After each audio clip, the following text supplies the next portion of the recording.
Welcome students. आज के इस क्लास में हम लोग डिफरेंशिएशन इकोनॉमिक्स की जो चर्चा कर रहे थे।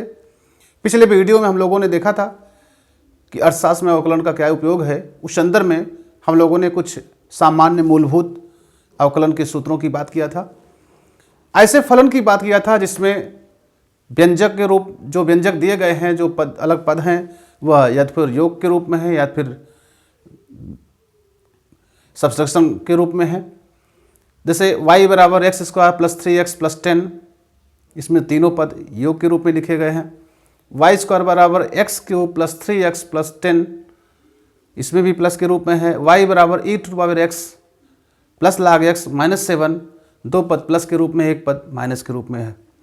तो इस तरह जो फलन दिए जाते हैं जिसमें प्लस और माइनस के रूप में व्यंजक आपस में जुड़े हैं, तो उन फलनों का डिफरेंशिएशन करते समय हम लोग सिंपल जो पिछली वीडियो में चर्चा किए थे कैसे फार्मूला लगाएंगे उसकी बात किया गया था। कुछ मूलभूत जो आवश्यक डिफरेंशिएशन के फार्मूले थे जो इकोनॉमिक्स में आपके यूज होते हैं उनकी चर्चा की गई थी। बहुत साइंटिफिकली नहीं चर्चा किया गया था, लेकिन जो बेसिक हैं, जो रिक्वायरमेंट है इकोनॉमिक्स के लिए जितना आपका यूज होता है उसकी चर्चा हम लोग किए थे। आज की वीडियो को उसी कंटिन्यूएशन में हम लोग अगले वीडियो में दिख रहे हैं। अगले वीडियो के रूप में हमें देखेंगे कि अगर फलन ऐसा हो जिसमें दो फलनों का गुणनफल लिखा हो, उस फलन में व्यंजक गुणनफल के रूप में हो या भाग के रूप में हो, तो उस स्थिति में हम डिफरेंशिएशन कैसे करेंगे। डिफरेंशिएशन का क्या वही फार्मूला लगेगा या कोई नियम में बदलाव आएगा। आइए हम लोग बात करते हैं कि जब दो फलनों के गुणनफल या भागफल के रूप में व्यंजक लिखा हो, फलन हो, तो उस समय उसका dy बाई dx या अवकलन गुणांक कैसे ज्ञात करेंगे। तो आज इस क्लास में हम लोग differentiation of the product of the two functions और differentiation of quotient of functions की बात करेंगे, कोसेंट्स ऑफ टू फंक्शंस की बात करेंगे। अब जब प्रोडक्ट ऑफ टू फंक्शंस है, दो फंक्शन है, मान लीजिए एक फंक्शन है f(x) और दूसरा फंक्शन है g(x).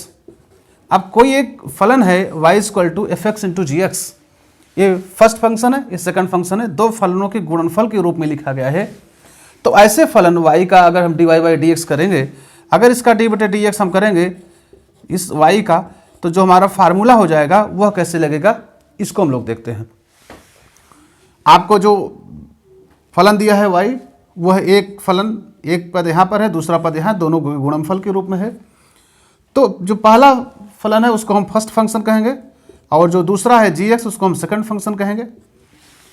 आप फार्मूला में क्या लिखते हैं, d बटे dx ऑफ y, और y जब निकालेंगे d बटे dx ऑफ y, तो फार्मूला हो जाएगा फर्स्ट फंक्शन यानी f(x) into differentiation of second function d बटे dx of g(x) plus second function g(x) into d बटे dx ऑफ फर्स्ट फंक्शन यानी f(x). देख रहे हैं, पहला फलन बाहर d बटे dx ऑफ सेकंड फंक्शन का किया गया, प्लस दूसरा फलन बाहर किया गया और d बटे dx ऑफ फर्स्ट फंक्शन किया गया। यहाँ देखिए बहुत सिंपल सा रूल आपको करना है कि सबसे पहले ऐसे फलन में जो दो व्यंजकों या दो फलनों के गुणनफल के रूप में लिखे गए हों, पहला फलन बाहर रखेंगे, दूसरे फलन का d बटे dx करेंगे, प्लस का चिन्ह लगाएंगे, दूसरा फलन बाहर करेंगे, पहले फलन जो भी बाकी था उसका d बटे dx निकाल लेंगे और फिर सॉल्व कर लेंगे। तो यह दो फलनों के गुणनफल के रूप में अगर फलन लिखा हुआ है तो उसका d बटे dx निकालने का फार्मूला है। हम लोग इसका कुछ एग्जाम्पल सॉल्व करते हैं, फिर इसके बाद बात करते हैं differentiation of quotient of functions की बात करेंगे। टू फंक्शन भागफल के रूप में दिए हैं। तो पहले हम लोग कुछ एक्सरसाइज लेते हैं जिसमें देखते हैं कि अगर दो फलनों के गुणनफल के रूप में फलन दिया है तो वो कैसे उसका d बटे dx ज्ञात किया जाएगा। तो सबसे पहले देखते हैं कि मान लीजिए फलन दिया है y = e to the power log x। दो फलन है, आप देखिए पहला फंक्शन क्या होगा, e टू पावर x है और दूसरा हो गया log x है। अब e to the power x first function हो गया, log x आपका सेकंड फंक्शन हो गया। फार्मूला क्या है, अब dy बाई dx, ऐसी स्थिति में जब dy बाई dx निकालेंगे तो सबसे पहले फर्स्ट फंक्शन को बाहर करेंगे, e to the power x into d बटे dx आप सेकंड फंक्शन, यानी जो दूसरा फलन है उसका हम डिफरेंशिएशन करेंगे x के सापेक्ष, प्लस का साइन लगाएंगे, प्लस का चिन्ह देखिए फार्मूले में लगा है। अब दूसरे फंक्शन को हम जो पहले डी बटे डी एक्स कर चुके हैं इसको बाहर करेंगे, log x को बाहर करेंगे, इंटू डी बटे डी एक्स करेंगे फर्स्ट फंक्शन का ई टू द पावर एक्स का। अब देखिए ई टू द पावर एक्स बाहर है, डी बटे D x of log x। अब आप फार्मूला जानते हैं कि हमने बताया था उसमें कि डी बटे D x of log x जो होता है, log x का डिफ्रेंशिएशन x के सापेक्ष वो हो जाता है 1/x। तो डी बटे D x of log x की वैल्यू हो जाएगी 1/x plus log x into D बटे D x of e to the power x. ये भी आपको फार्मूला रटा होना चाहिए। डी बटे D x of e to the power x, इसकी वैल्यू होती है e to the power x c. ये फार्मूला ही है, ये सूत्र ही है आपका। अब इसकी वैल्यू हो गई ई टू द पावर एक्स। अब देखिए इसको सरल कर लीजिए, ई टू द पावर एक्स यहाँ भी है, यहाँ 1/x बचेगा, कॉमन करेंगे, प्लस log x। ये आपका D Y by D X की वैल्यू हो गई जब वह y जो है दो फलनों के गुणनफल के रूप में दिया गया हो। हम और एक एग्जाम्पल लेते हैं, दूसरा एग्जाम्पल हम लोग लेते हैं y equal to E to the power x into X square plus 1। एक एग्जाम्पल और हमने लिया है y equal to X square into sine X. इस तरह दो फलनों के गुणनफल के रूप में व्यंजक दिया हुआ है। अब देखिए सिंपल सा आपका फार्मूला क्या है कि फर्स्ट फंक्शन ये आपका सेकंड फंक्शन हुआ। आप जब डी बटे डी एक्स ऑफ वाई निकालेंगे तो इसका मतलब क्या हुआ, दोनों y की वैल्यू जो है, y का जो मान है, जो y फलन है वो आपके दो फलनों के गुणनफल के रूप में लिखा हुआ है। एक को आपने फर्स्ट फंक्शन माना, दूसरे को आपने सेकंड फंक्शन माना। तो डी बटे डी एक्स ऑफ वाई हो जाएगा first function, e to the power x बाहर होगा, इंटू डी बटे D x of second function है आपका एक्स स्क्वायर प्लस 1, प्लस का साइन होगा, सेकंड फंक्शन बाहर होगा यानी एक्स स्क्वायर प्लस 1 बाहर होगा, इंटू डी बटे D x of e to the power x. देखिए ई to the power x into D बटे D x of x square plus 1। अब जब योग के रूप में है या अंतर के रूप में है पद या व्यंजक है तो डी बटे डी एक्स जब बाहर है तो यह सबके साथ लग जाता है, एक्स स्क्वायर के साथ भी हो जाएगा और 1 का भी हो जाएगा। तो डी बटे D x of x square, तो डी बटे D x of x square हम और सरल करके लिख रहे हैं ताकि आप क्लियर हो जाए, प्लस डी बटे डी एक्स ऑफ 1, ये एक हो गया इसके साथ लगा हुआ, प्लस एक्स स्क्वायर प्लस 1 और डी बटे D x of e to the power x, d बटे D x of e to the power x, ये कितनी वैल्यू होगी ई टू पावर एक्स ही फार्मूले से। अब देखिए ई to the power x d बटे D x of x square, तो फार्मूला क्या होता है, अगर डी बटे D x of x to power n है तो इसकी वैल्यू हो जाती है N into X to power N minus 1। इसी फार्मूले से एक्स स्क्वायर की वैल्यू कितनी हो जाएगी, डी बटे D x of x square हो जाएगा 2 इंटू एक्स पावर 2 माइनस 1 यानी 1, प्लस डी बटे डी एक्स ऑफ 1 क्या है, कांस्टेंट है, इसमें एक्स नहीं लगा है, तो किसी भी कांस्टेंट का डिफरेंशिएशन कितना होता है, 0 होता है। ये हो गया, plus X square plus 1 into E to the power X. अब यहाँ देखिए ई टू द पावर एक्स, यहाँ बचा 2x और यहाँ बचा X square plus 1 E to the power X. अब सरल कर लेते हैं, चूँकि डिफरेंशिएशन आपका हो चुका, केवल सरल करना है। E to the power x को बाहर कर लिया, बचा क्या x square plus 1 plus 2x। इतना लिख के छोड़ सकते हैं या इसको लिख सकते हैं e to the power x plus 1 का होल स्क्वायर, चूँकि x square plus 1 plus 2x है तो इसको हम लिख सकते हैं एक्स प्लस 1 का होल स्क्वायर। ये आपका आंसर आ गया। अब इसी तरह इस सवाल को भी हम लोग सॉल्व कर सकते हैं प्रैक्टिस के लिए अपनी।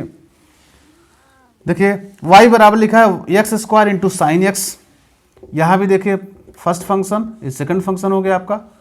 तो पहले डी बटे डी एक्स ऑफ वाई जब करेंगे तो क्या हो जाएगा, फर्स्ट फंक्शन को पहले बाहर करेंगे यानी x square into second function का डिफरेंशिएशन करेंगे डी बटे D x of sine x, plus second function ये जो है इसको बाहर करेंगे, साइन एक्स को बाहर करेंगे, इंटू डी बटे D x of first function कितना है एक्स स्क्वायर,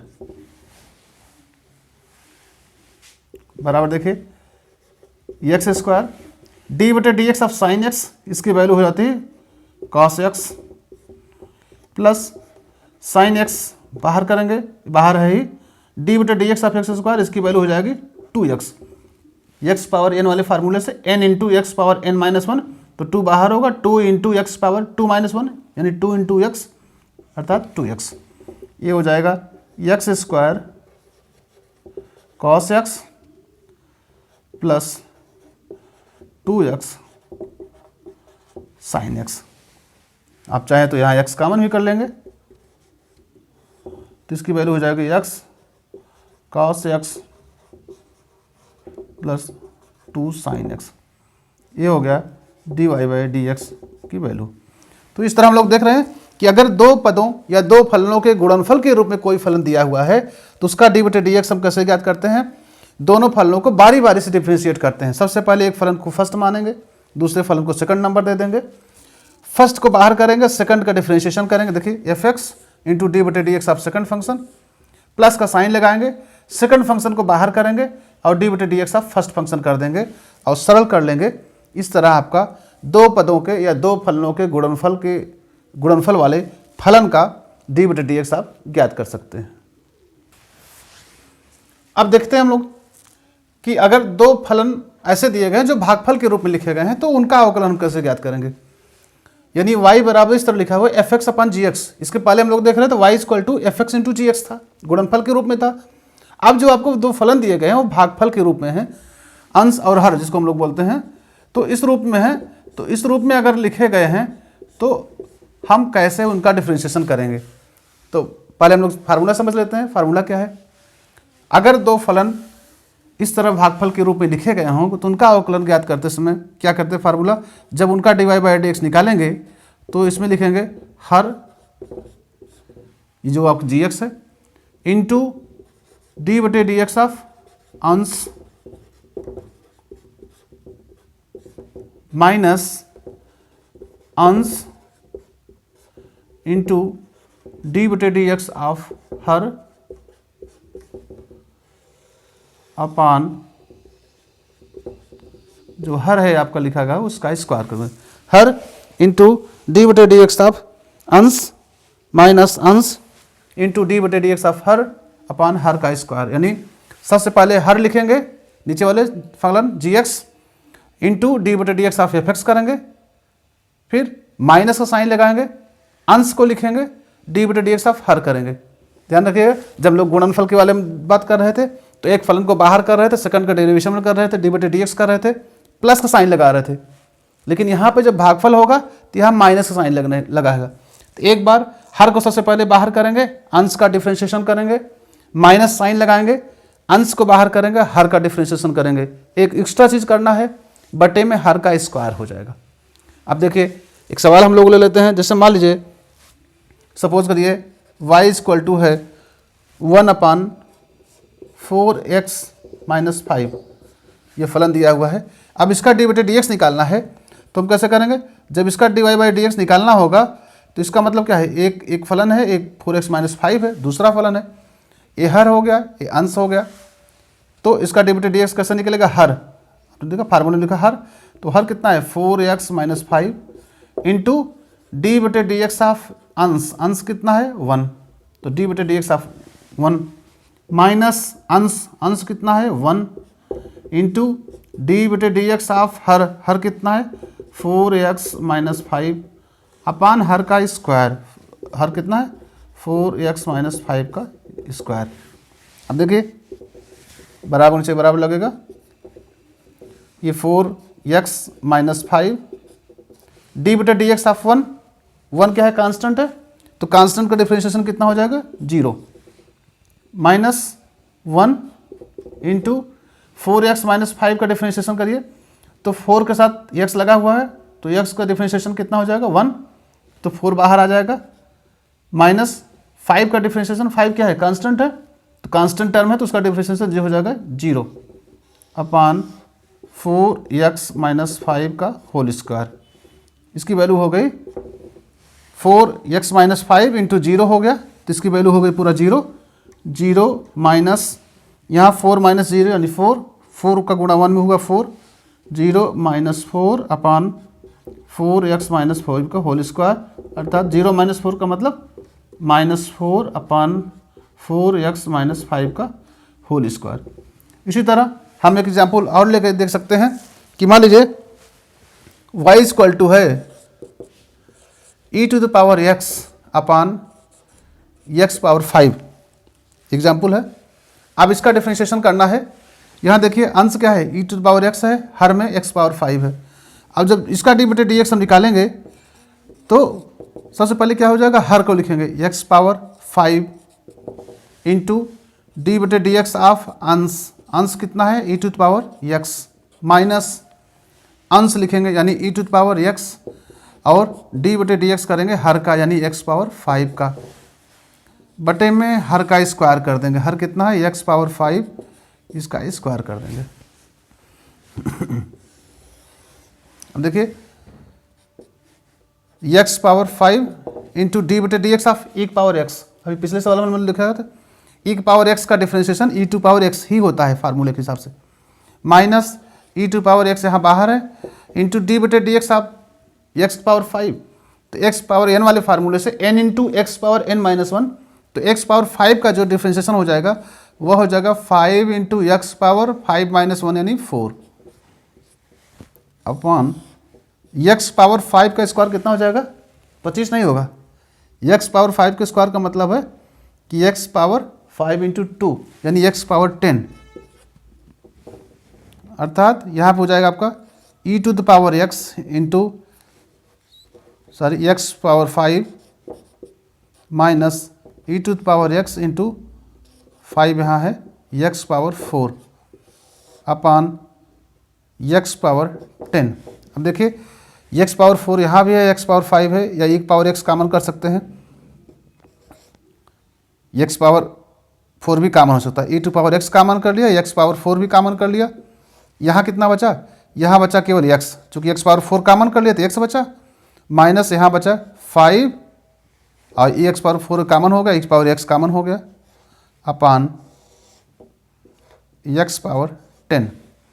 अब ये आपका कट जाएगा, यहाँ पे 6 बचेगा, e⁻x इंटू x माइनस 5 अपान x पावर, यह 4 है, यहाँ पे 10 है, 4 माइनस 10 यानी x पावर 6 हो जाएगा dy/dx। इसको समझने के लिए आप घातांक का नियम पढ़ सकते हैं। ये वीडियो भी मैंने बनाया हुआ है, घातांक एक वीडियो, जिसमें पावर कैसे घटते हैं और बढ़ते हैं, भागफल की क्रिया में पावर घटते हैं और गुणा की क्रिया में पावर जुड़ते हैं। तो ये 2 एग्जाम्पल थे। 2 एग्जाम्पल हमने गुणनफल में देखे, 2 फलनों के गुणनफल की स्थिति में देखा हमने अवकलन कैसे ज्ञात करेंगे, और 2 एग्जाम्पल हमने देखा कि अगर 2 फलनों के भागफल के रूप में कोई फलन दिया हुआ है तो उसका डिफरेंशिएशन कैसे ज्ञात करेंगे। इसके आगे आप लोग प्रैक्टिस करिए, इसके आगे हम और वीडियो बनाएंगे जिसमें डिफरेंशिएशन संबंधित और भी कुछ अस्पष्ट फलनों की चर्चा करेंगे। तब तक के लिए धन्यवाद।